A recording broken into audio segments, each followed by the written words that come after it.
మత్తయి సువార్త 6వ అధ్యాయం 19వ వచనం నుంచి 24వ వచనం వరకు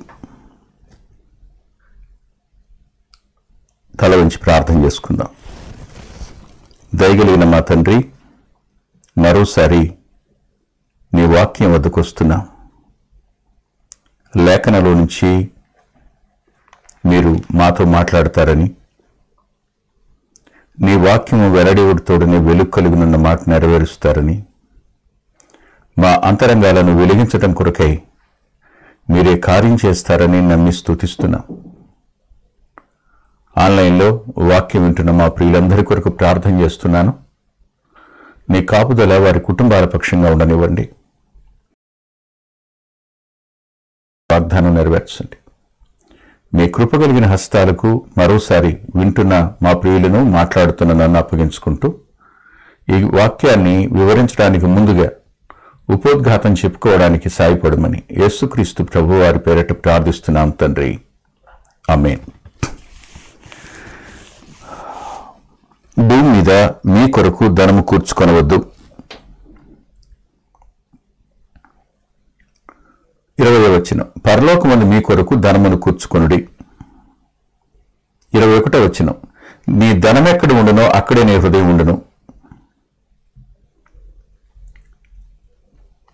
ఈ మాటలు చెప్తూ 14వ వచనంలో, ఎవడునో ఇద్దరు యజమానులకు దాసుడిగా ఉండనేరడు అంటూ 24లో 24 చివరి మాట, మీరు దేవునికిని సిరికిని దాసులుగా ఉండనేరరు అన్నాడు. ధనం చెడ్డదని ఆయన అండల్లా. మానవ మనుగడకు ధనం అవసరమే గాని ధనమే సమస్తం కాదు.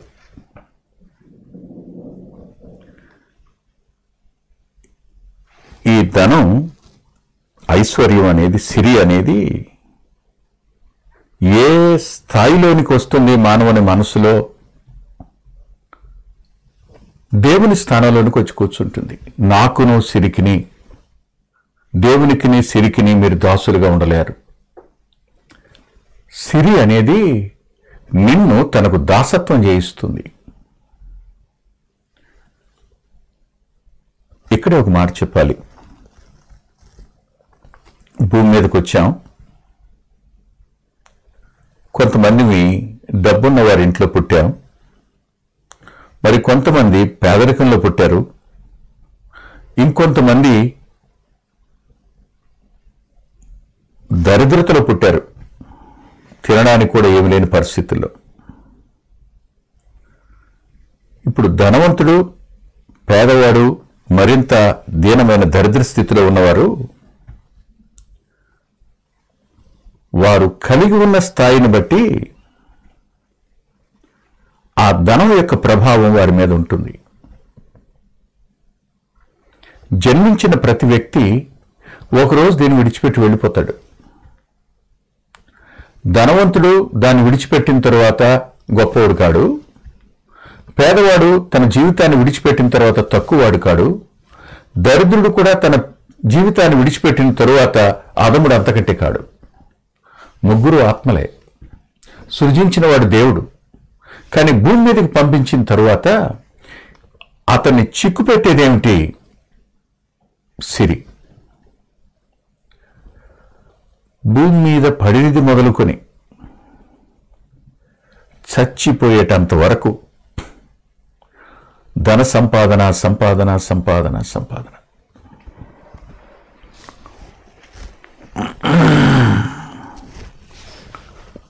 నాకు తెలిసిన దైవ సేవకుడు ఇలా అన్నాడు, అయ్యా, తిని తినక, ఎండనక, వాననక, చలనక, చీకటనక, కష్టపడి పడి పడి తిండి మాని కూడబెట్టి కొన్న పొలాలయ్యావి. నేను చెప్తాను, వాటి కోసం ఎన్ని రోజులు అన్నం మానేరో, ఎన్ని రోజులు నిద్ర మానేరో అని. అసలు మనిషి భూమి మీదకి ఎందుకు వచ్చాడు? సిరి అనేది అతన్ని ఏ స్థాయిలో బానిసత్వానికి గురి చేస్తుందో అది ఒక్క క్షణం ఆలోచిద్దాం. మనం ఆలోచించిన తరువాత ఈ వచనాల దగ్గరికి వెడదాం. ఈ ఐశ్వర్యం, ధనం అనే దాని గురించి ఒక మాట చూడండి వచనంలో. ఇదే మత్తయి సువార్త 13వ అధ్యాయం 22వ వచనంలో, ముండ్ల పొదల్లో విత్తబడిన వాడు వాక్యము వినువాడే గాని ఐహిక విచారమును ధన మోసమును ఆ వాక్యమును అణిచివేయను గనుక వాడు నిష్ఫలుడుగును. ధనం అనే దానికి మోసగించే గుణం ఉంది. ధనం అనేది నిన్ను మోసగిస్తుంది, నీ ఆలోచనను చెరపడుతుంది, నువ్వు వెళ్ళవలసిన దిశలో నేను వెళ్ళనివ్వదు, నువ్వు తీసుకోవలసిన నిర్ణయాన్ని తీసుకోనివ్వదు, నువ్వు చేయవలసిన పనిని చేయనివ్వదు. ఎంతెందుకు, వినే వాక్యాన్ని నీలో మొలిచి ఎదగకుండా ఆ ధనమోసం అణిచివేస్తుంది. ఈ లోక సంబంధమైన ధనం నీ నిత్యత్వానికి నువ్వు వెళ్లకుండా మోసగించేది. ఎంత ప్రమాదం ఉంది. ఇప్పుడు నేను మిడిల్ ఈస్ట్కి వెళ్ళినప్పుడు నా మాటలు అక్కడ చాలామంది కఠినంగా ఉన్నాయి. ఎందుకని అంటే, భార్య పిల్లలతో అక్కడికి వెళ్ళిపోతే బాగుండేది, కానీ సంపాదన కొరకు భార్యను పిల్లల్ని విడిచిపెట్టి వెళ్ళిపోయిన వాళ్ళు ఎంతోమంది, భర్తను పిల్లల్ని విడిచిపెట్టి వెళ్ళిపోయిన వాళ్ళు ఎంతోమంది. వీరందరూ ఏమనుకుంటున్నారు, బాగా సంపాదించి ఇక్కడికి వచ్చి సుఖంగా బతకొచ్చు, బాగా డబ్బుంటే మన జీవితాలు బాగుంటాయి, డబ్బు ఎంత సంపాదిస్తే అంత విలువ ఉంటుంది సమాజంలో, ఇది కదా. కానీ ఆ ధనాశ అనేది నిన్ను మోసగించేది, నిన్ను నిత్యత్వపు ఆలోచన లేకుండా చేస్తుంది, కుటుంబాన్ని గురించి పట్టించుకోనిదిగా చేస్తుంది, నీ ఆరోగ్యాన్ని పట్టించుకోనివ్వదు నిన్ను. నీకున్న ప్రతి విధమైన శక్తి సామర్థ్యాలన్నింటినీ తన కొరకే వినియోగించడానికి సంపూర్ణంగా నీ మీద ఆధిపత్యం చేస్తుంది. ధనం అనేది మోసగించేది. నెంబర్ 1. నెంబర్ 2 చూడండి.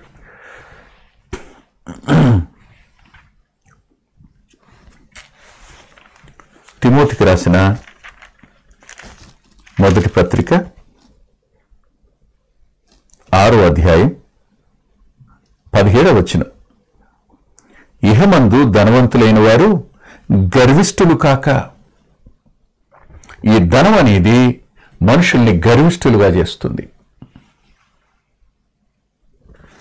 అంటే ధనాన్ని బట్టి ఆ వ్యక్తి గర్వించేవాడవుతాడు. అతడు గర్విస్తే ఏమవుతుంది? యాకోబు పత్రిక 4వ అధ్యాయంలో రాస్తూ అంటాడు 6వ వచనంలో, దేవుడు అహంకారులను ఎదిరించి, గర్విష్ఠి అహంకారి అవుతాడు, వారు దేవునికి విరోధులవుతారు. అంటే ధనం అనేది, ధన సంపాదన అనేది, విస్తారమైన ధనం ఒక వ్యక్తిని ఏం చేస్తుంది అంటే గర్విష్ఠిగా అహంకారిగా మారుస్తుంది. ఆలోచించండి, మోసగించింది, గర్విష్ఠిగా మార్చి దేవునికి విరోధిగా మార్చింది. గర్వం అనేది దైవత్వానికి చెందింది కాదు, మానవత్వానికి చెందింది కాదు. ఈ గర్వం అనేది అపవాదికి చెందింది. వాడు గర్వించాడు, నేను మహోన్నతునికి పైగా ఆ పర్వతం మీదకి ఎక్కిపోదును అన్నాడు, ఆయనకు పైగా నేను సింహాసనం వేసుకుంటాను అన్నాడు. గర్వంతోనే. అది అపవాది నుండి సంక్రమించేది. ఈ ఐశ్వర్యాన్ని చూపించి నిన్ను గర్విష్ఠిగా మార్చేటువంటి తత్వం అపవాదిది. నిన్ను గర్విష్ఠిగా మరింత పెంచే తత్వం ధనానికి ఉంది. ఇప్పుడు ఆలోచించండి, ఐశ్వర్యం, ధనం అనేది నిన్ను మోసం చేస్తుంది. ధనం అనేది నిన్ను గర్విష్ఠిగా మారుస్తుంది. మరో మాట కూడా చూడాలి. యాకోబు పత్రిక 5వ అధ్యాయంలో, క్షమించండి, తిమోతి మొదటి పత్రిక 6వ అధ్యాయంలో ఇలా రాశాడు. 9వ వచనం, ధనవంతులగుటకు అపేక్షించువారు శోధనలోనూ ఊరిలోనూ అవివేకయుక్తములను హానికరములు అయిన అనేక దురాశలలో పడుదురు. అది ఎందుకు దురాశలో పడతారు? ఒకే మాట. నా స్నేహితుడు ఒకడు 30 సంవత్సరాల క్రితం ఒక మాట అన్నాడు ప్రసంగం చేస్తూ.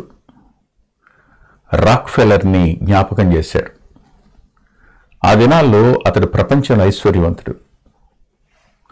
మనిషికి ఎంత సరిపోతుంది అంటే ఉన్నదానికంటే ఇంకొంచెం ఎక్కువ ఉంటే అన్నాడు. ఉన్నదానికంటే కొంచెం ఎక్కువ ఉంటే అన్నాడు. ఇలా అంటాను, ఇవాళ 1,00,000 ఉంది, కొంచెం ఎక్కువ ఉంటే ఇంకొక 30,000, 1,30,000 ఉంటే ఇంకొంచెం.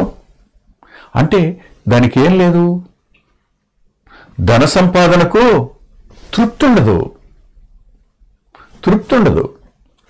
దాన్ని లేఖనం స్పష్టంగా చెప్పింది. రండి నాతో పాటు చూద్దాం. ప్రసంగి గ్రంథం 4వ అధ్యాయం 8వ వచనం ఇలా రాశాడు. అతని కన్ను ఐశ్వర్యము చేత తృప్తి పొందదు. విచిత్రమైన మాట ఇది. అతడు ఒంటరిగా ఉన్నాడట. అతనికి జతకాడు లేడు, కుమారుడు లేడు, సహోదరుడు లేడు. అయినను అతడు ఎడతెగక కష్టపడ్ను డబ్బు సంపాదన కోసం. అతని కన్ను ఐశ్వర్యము చేత తృప్తి పొందదు. ఒక్కనే ఉన్నా నాకెందుకు అనుకోదు, నా తర్వాత ఎవరు తింటారు అనుకోదు. కానీ కూడబెట్టాలి, ఇదే ఆలోచన. ధనం అనేది తృప్తినివ్వదు. అంటే ఎల్లప్పుడూ ఏమవుతుంది చెప్పండి, ఆ బావి నీరు తాగేవాడు ఎల్లప్పుడూ దప్పికొంటూనే ఉంటాడు అన్నట్టు ధన సంపాదన ఆరంభమైన తరువాత మనిషికి తృప్తి ఉండదు. నేను ఓ మాట చెప్తాను, ధనం మీ జేబులో ఉండనివ్వండి, దాన్ని గుండెలోనికి రానివ్వకండి. దాని స్థానం దానిది, అంతవరకే. నేను చాలా మార్లు చెప్పాను, మీరు ప్రభు పాదాల దగ్గర ఉండండి, ధనం మీ పాదాల దగ్గర ఉంటుంది. కానీ మీరు ధనం నెత్తి మీద పెట్టుకున్నారా, ప్రభు పాదాలకు దూరం అయిపోతారు. అది ఎన్నటికీ తృప్తిపరిచేది కాదు. ధనం అనేది ఎంత సంపాదిస్తున్నా దానికి తృప్తే తీరదు. కాబట్టి ఏమవుతారు వాళ్ళు? ఇక్కడ రాశాడు తిమోతి పత్రికలో ఏవని, శోధనలోను ఊరిలోను అవివేకయుక్తమైన హానికరమైన అనేక దురాశలలోనూ పడతారు. అట్టివి మనుషులను నష్టములోను నాశనములోను ముంచివేయును. అంటే ధన సంపాదన యొక్క తీవ్రత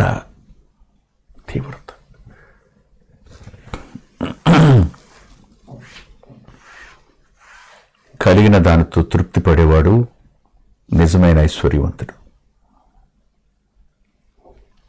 కానీ ధనాశలో పడినవాడు ఖచ్చితంగా నష్టపోతాడు. ఎందుకు అంటే 10వ వచనంలో అంటాడు ఆయన, ఎందుకనగా ధనాపేక్ష సమస్త కీడులకు మూలం. ఆ కీడు ఉరి కావచ్చు, ఆ కీడు హానికరాలైన అనేక విషయాలు కావచ్చు, శోధన కావచ్చు, నష్టం కావచ్చు, నాశనం కావచ్చు. ఆ కీడులన్నింటిలోనికి ధనాపేక్ష నిన్ను నెట్టేస్తుంది. ఇలా అంటాను,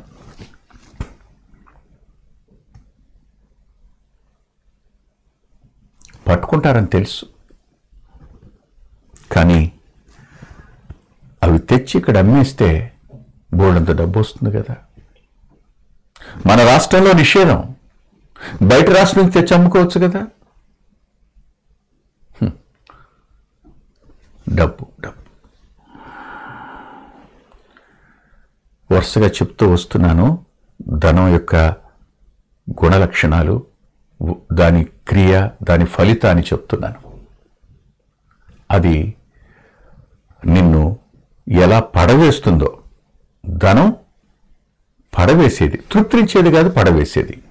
అంతేకాదు, మరో మాట కూడా చూద్దాం. దయచేసి నాతో పాటు రండి.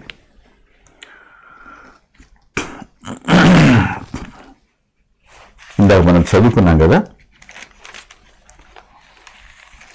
6వ అధ్యాయం 17వ వచనంలోనే ఇలా రాశాడు, అస్థిరమైన ధనమందు నమ్మిక ఉంచకండి అన్నాడు. ధనం అనేది నిలకడలేనిది, అది అస్థిరమైంది.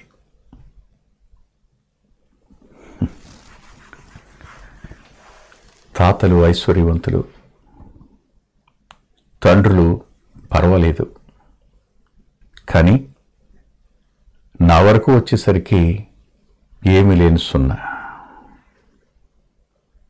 ఆ ఊరు వెళ్తే, ఈ ఊళ్ళో పొలాలున్న వాళ్ళు మీరే బాబు, ఎవ్వరికి సెంటు పొలం ఉండేది కాదు, పొలాలు మీవే, కానీ ఇప్పుడు లేవు. కారణం అది అస్థిరమైంది. ఇవాళ నీ దగ్గర ఉంటుందో ధనం, రేపు నీ దగ్గర నుంచి ఇంకో చోటుకు వెళ్ళిపోద్ది. ధనానికి ఉన్న లక్షణం అది, నిన్ను దేవుని మీద మనసు ఉంచకుండా చేసేది. నీకు మేలు ఏది నిత్యత్వానికి మేలు చేస్తాయో వాటి మీద నీ మనసు లేకుండా చేయగలిగిన సమర్థత ధనానికి ఉంది. ఆ ధనం వెనక నిన్ను ఆకర్షించటం కొరకు, ప్రలోభ పెట్టడం కొరకు. ఇంతెందుకండి, ఓ రోజు సేవకుల సదస్సు జరుగుతున్నప్పుడు అప్పుడే క్రొత్తగా హిమ్ అనేటువంటి సంస్థ ఒకటి స్టార్ట్ అయింది. డబ్బులు ముందు కడితే దఫదఫాలుగా 2 అంతలో 3 అంతలో ఇస్తారని. ఎక్కడి నుంచి ఇస్తారు? కట్టేశారంతే. సేవకులైతే అసలు విశ్వాసుల దగ్గర వసూలు చేసి ఇచ్చేశారు. బయట నుంచి జనం వచ్చేయటం, కట్టేయటం సేవకుడికి. వీళ్ళు వాళ్ళకి ఇచ్చారు. ఒకసారి వచ్చినాయి, రెండోసారి వచ్చినాయి, మూడోసారి అయిపోలేదు. అప్పుడు నేను మాట్లాడుతూ, ఇంకా అది జరగకముందే, ఇలాంటి వాడి జోలికి పోకండి, మీరు పోకండి, తప్పది. అవును, ధనం ఎలా వస్తుంది? అన్యాయంగా కదా. ఏమీ లేకుండా మీరు 10,000 పెడితే మీకు ₹1,00,000 ఎలా వస్తాయి? వాళ్ళు ఇస్తానంటే మీరు వద్దంటారేంటి?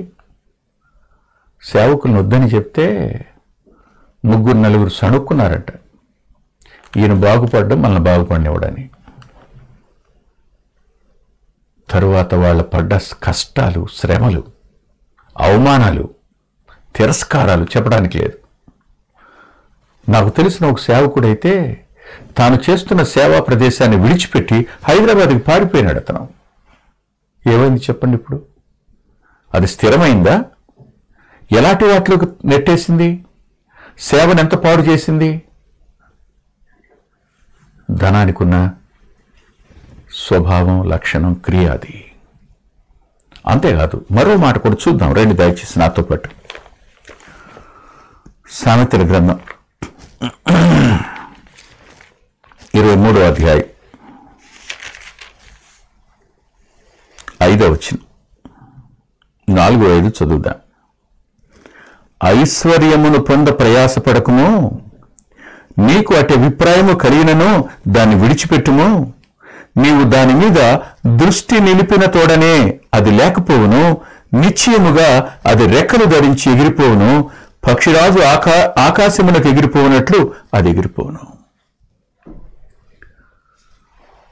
డబ్బు మీద నువ్వు మనసు పెట్టుకుని ఉంటే ఆ డబ్బుకు రెక్కలు వస్తాయి. అమ్మ నన్ను చూసి, ఎన్నైనా అలా ఉన్నావు అనేది. ఏం లేదమ్మా, డబ్బులు కావాలా? ఏ పత్రిక ప్రింటింగ్ టైం అది, టీవీకి పే చేయవలసిన టైం అది, ఇంకా నా పని ఎలా ఉంటుందో చెప్పడానికి లేదు అనేది. అంటే నేను పర్వాలేదమ్మా ఇప్పుడు వద్దులేండి అనేవాడిని. లేదు నాన్న, నాకు అర్థమవుతుంది నీ ముఖం చూస్తే అని ఆమె దిండులోంచి తీసిచ్చేది 30,000, 40,000. ఒకనొకసారి అయితే 1,25,000 ఇచ్చింది ఆవిడ. నేను ఒక మాట అన్నాను, అమ్మా నువ్వు ఎలా దాయగలిగావని. నాయనా, ఇవి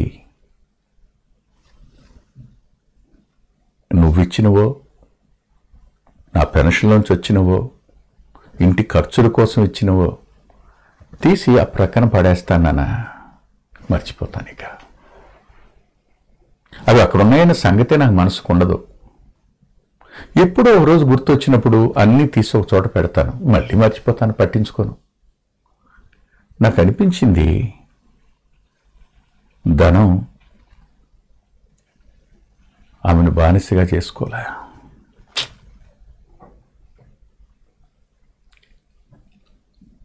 అది రెక్కలు కట్టుకుని ఎగిరిపోలా.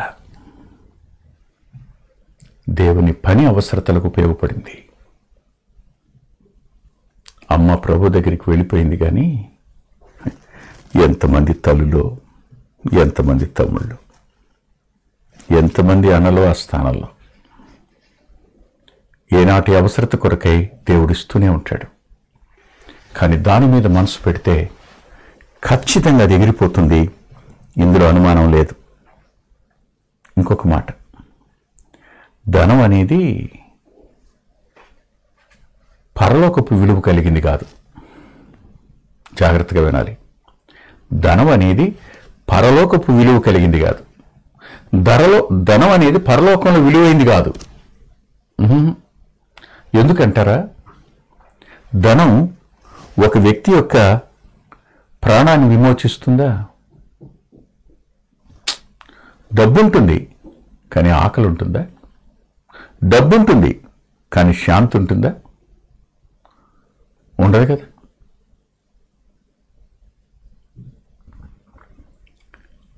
నీ ప్రాణాత్మలను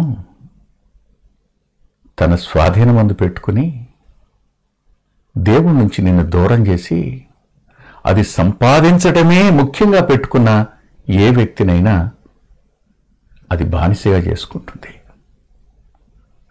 అందుకని ప్రభు ఈ మాటలు చెప్పారు. ఇక్కడనే ఆవచనాన్ని కూడా చూపిస్తాను, ఒకసారి మీరు నాతో పాటు రండి. 49వ కీర్తన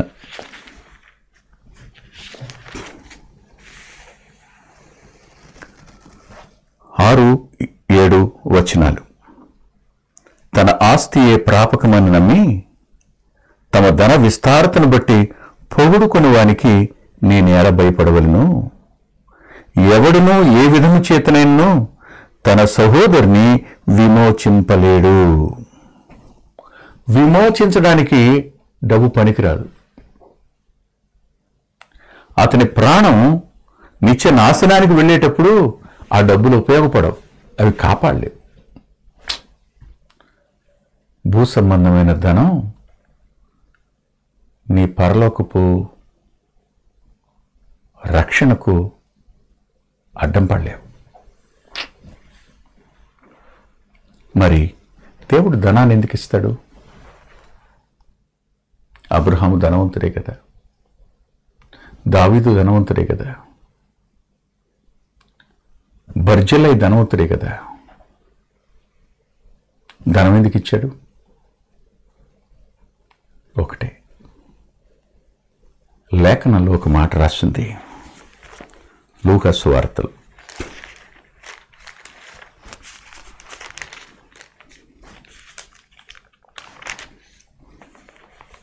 16వ అధ్యాయం 9వ వచనం. అన్యాయపు సిరి వలన మీకు స్నేహితులను సంపాదించుకొనుడి. ఎందుకనగా ఆ సిరి మిమ్మల్ని వదిలిపోయినప్పుడు వారు నిత్యమైన నివాసములలో మిమ్మల్ని చేర్చుకుందురని మీతో చెప్పుచున్నాను. ఈ డబ్బు మీ చేతికొచ్చినా దీనిని ప్రయోజనకరమైన వాటి కోసం, ఇతరుల అవసరతల కోసం, పరలోకంలో ధనంగా పరిగణించబడడం కొరకు, ఆత్మల రక్షణ కోసం దేవుని పని కొరకు వినియోగించండి డబ్బుని. ఈరోజు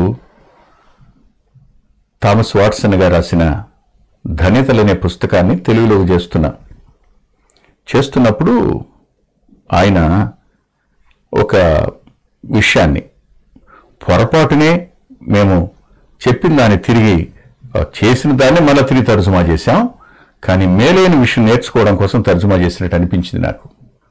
అదేమిటంటే దేవుడు ఆశీర్వదిస్తాడు, ధనంతో పాటు ఆశీర్వదిస్తాడు అన్నాడు.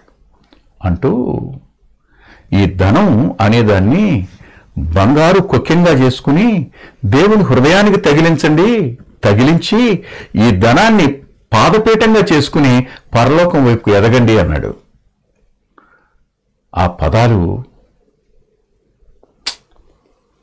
ఎంత సంతోషాన్ని సంతృప్తినిచ్చాయో చెప్పడానికి లేదు. ఈ డబ్బు నేను పరలోకం వైపు ఎదగడానికి ఉపయోగపడాలి తప్ప, పరలోకంలో ధనం కూర్చుకోవడానికి ఉపయోగపడాలి తప్ప దేవుని స్థానంలోనికి రావడానికి కాదని గుర్తుపెట్టుకోవాలి.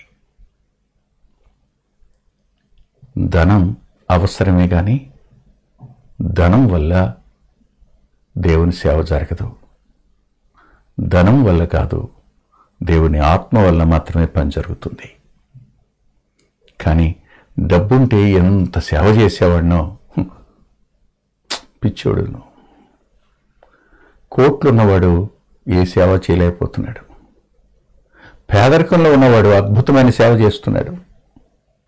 కాబట్టి సేవకు డబ్బు అవసరమే కానీ డబ్బే సేవ చేయదు. జ్ఞాపకం పెట్టుకోండి. ఇలా అంటాను,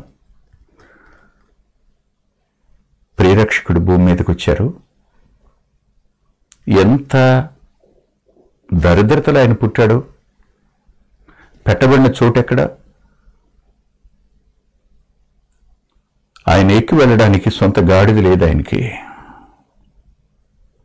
తలవాల్చుకోవడానికి స్థలం లేదు ఆయనకి. పన్ను కట్టడానికి అరశికేలు లేదు ఆయన దగ్గర. చనిపోతే సమాధి చేయడానికి సమాధి కూడా లేదు. ఏవి తనవి కావు. ఏం చెప్పాడు ఆయన తన జీవితం ద్వారా? ఈ భూమి మీద ఉన్నది ఏది నీది కాదు. వీటి ద్వారా నిత్యత్వానికి కొన్ని ఆత్మల సంపాదన కొరకు నీ ధనాన్ని వాడు, నిత్యత్వంలో ధనాన్ని కూర్చుకో అన్నాడు. ఈరోజైనా ధనం మీద నుండి మనసు మళ్లించి ప్రభు మీదకి మన మనసు ఉంచడం కొరకై ఆయన కృపను కోరుకుందాం, తల్ల ఉంచుదాం. దయగలిగిన గొప్ప తండ్రి, కృపగలిగిన దేవ, కొద్ది మాటలు చెప్పడానికి సాయపడ్డారు. మీ సన్నిధి మాతో కూడా ఉండని అనుగ్రహించినందుకు రుణస్తులం. వింటున్న మా ప్రియులందరూ మేరొందడం కోసం సాయం చేయమని ఎంతైనా నమ్మదగిన మీ హస్తాలకి అప్పగించుకుంటూ యేసుక్రీస్తు ప్రభు వారి పేరిట ప్రార్థిస్తున్నాం తండ్రి, ఆమేన్. తిరిగి మనం శుక్రవారం రాత్రి 9:30 కలుసుకుందాం. దేవుడు మిమ్మల్ని దీవించునుగాక.